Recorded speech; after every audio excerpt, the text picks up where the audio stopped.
دوستو، دجال کو قرب قیامت کا بدترین فتنہ کہا جاتا ہے۔ اس کا ظاہر ہونا قیامت کی بڑی نشانیوں میں سے ایک ہے۔ دنیا میں جتنے بھی انبیاء کرام آئے، سب نے اپنی اپنی امت کو دجال کے فتنے سے ڈرایا۔ اللہ کے آخری نبی حضرت محمد صلی اللہ علیہ وسلم نے دجال کے آنے سے پہلے کی نشانیاں اور بعد کے حالات کھول کھول کر بیان فرمائے، تاکہ امت کے لوگ اس کو پہچان کر اس کا مقابلہ کر سکے۔ اللہ کے آخری نبی حضرت محمد صلی اللہ علیہ وسلم نے اس جگہ کی نشاندہی بھی کر دی تھی جہاں اس وقت دجال قید ہے۔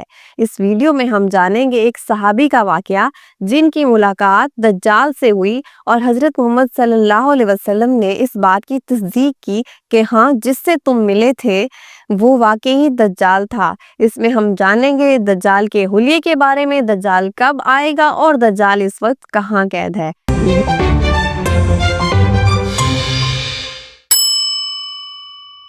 دجال کے نزول سے پہلے دنیا بہت بری حالت میں ہوگی۔ قحط سالی اور خشک سالی پھیل جائے گی، قتل و غارت عام ہو جائے گی۔ دجال ایک گدھے پر سوار ہو کر پوری دنیا کا چکر لگائے گا، سوائے مکہ اور مدینہ منورہ کے۔ دجال کوئی سسٹم نہیں ہے، دجال محض ایک شخصیت ہے، لیکن یہودی سسٹم اس کو سپورٹ کرے گا۔ آپ نے دیکھا ہوگا اس کے پیروکاروں نے ابھی سے ہمارے دماغوں کو اس چیز کو ایکسپٹ کرنے کے لیے تیار کرنا شروع کر دیا ہے۔ دجال ایسے ایسے معجزات اور ایسی ایسی شعبدہ بازیاں دکھائے گا کہ کمزور ایمان کے افراد اسے خدا مان لیں گے۔ جیسا آج کل ہم فلموں میں دیکھتے ہیں کہ مردوں کو زندہ کر دیا جاتا ہے، تو یہ بھی دجال کے معجزات میں سے ایک ہے۔ ہمارے دماغوں کو پہلے سے اس چیز کو ایکسپٹ کرنے کے لیے یہ تیار کیا جا رہا ہے، کیونکہ یہودی سسٹم اس کو بہت سپورٹ کرے گا۔ دجال کے ایک ہاتھ میں اپنی ہی تیار کردہ جنت ہوگی اور دوسرے ہاتھ میں جہنم ہوگی۔ اللہ کے آخری نبی حضرت محمد صلی اللہ علیہ وسلم نے فرمایا، اگر تم اس وقت کو پاؤ تو بلا خوف و خطر اس کی جہنم میں کود جانا، کیونکہ وہ اصل میں جنت ہوگی، اور جو اس کے ہاتھ میں جنت ہوگی وہ اصل میں جہنم ہوگی۔ بس یہ محض ہماری نظر کا دھوکہ ہوگا۔ صحیح مسلم کی ایک حدیث کا مفہوم ہے، ایک صحابی حضرت تمیم داری جو کہ پہلے عیسائی تھے، جب وہ اسلام قبول کرنے کے لیے حضرت محمد صلی اللہ علیہ وسلم کی خدمت میں حاضر ہوئے تو صحابی نے اپنے ایک سمندری سفر کا احوال بیان فرمایا۔ صحابی فرماتے ہیں، میں اپنی جوانی کے دنوں میں اپنے 30 لوگوں کے ساتھ عرب کے مشرق میں سمندری سفر پر تھا کہ اچانک موسم خراب ہو گیا۔ موسم اتنا خراب ہوا کہ 1 مہینے تک ہمارا جہاز سمندر میں ہچکولے کھاتا رہا۔ ہمیں پتہ نہیں تھا کہ ہم کہاں ہیں اور ہم کہاں جا رہے ہیں۔ تو ہم نے اپنے جہاز سے چھوٹی چھوٹی کشتیاں نکالی اور ان کشتیوں میں بیٹھ کر الگ الگ لوگوں اور کھانے کی تلاش میں نکل پڑے۔ میں بھی اپنی کشتی میں بیٹھ کر ایک جزیرے پر پہنچا۔ میں نے اپنے سامنے ایک عجیب و غریب جانور کو دیکھا۔ حیران کن بات یہ تھی کہ وہ جانور انسانوں کی طرح بات کر سکتا تھا۔ ہم اسے دیکھ کر ڈر گئے۔ میں نے پوچھا، تم کون ہو؟ اس نے کہا، میرا نام جساسا ہے، آؤ میں تمہیں اپنے مالک سے ملواتا ہوں، جو اس مندر میں بڑی بے چینی سے تمہارا انتظار کر رہا ہے۔ جب ہم مندر میں پہنچے تو ہم نے بہت بڑی جسامت والے ایک شخص کو دیکھا۔ ہم نے اس سے پہلے اتنی بڑی جسامت والے کسی شخص کو نہیں دیکھا تھا۔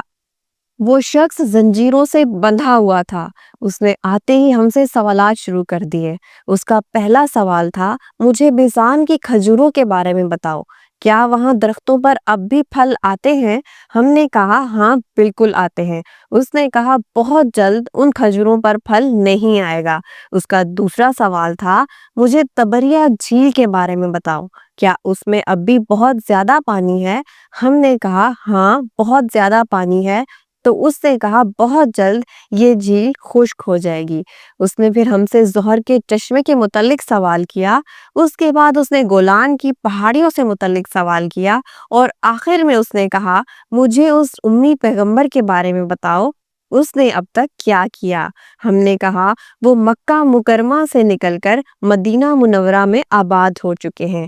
تو وہ بہت حیران ہوا اور کہا، کیا واقعی ایسا ہو چکا ہے؟ ہم نے کہا، ہاں بالکل۔ اس نے کہا، میں دجال ہوں، اور بہت جلد یہ نشانیاں پوری ہوتے ہی یہاں سے نکلنے کی مجھے اجازت مل جائے گی، اور میں پوری دنیا کا چکر لگاؤں گا، سوائے مکہ اور مدینہ کے۔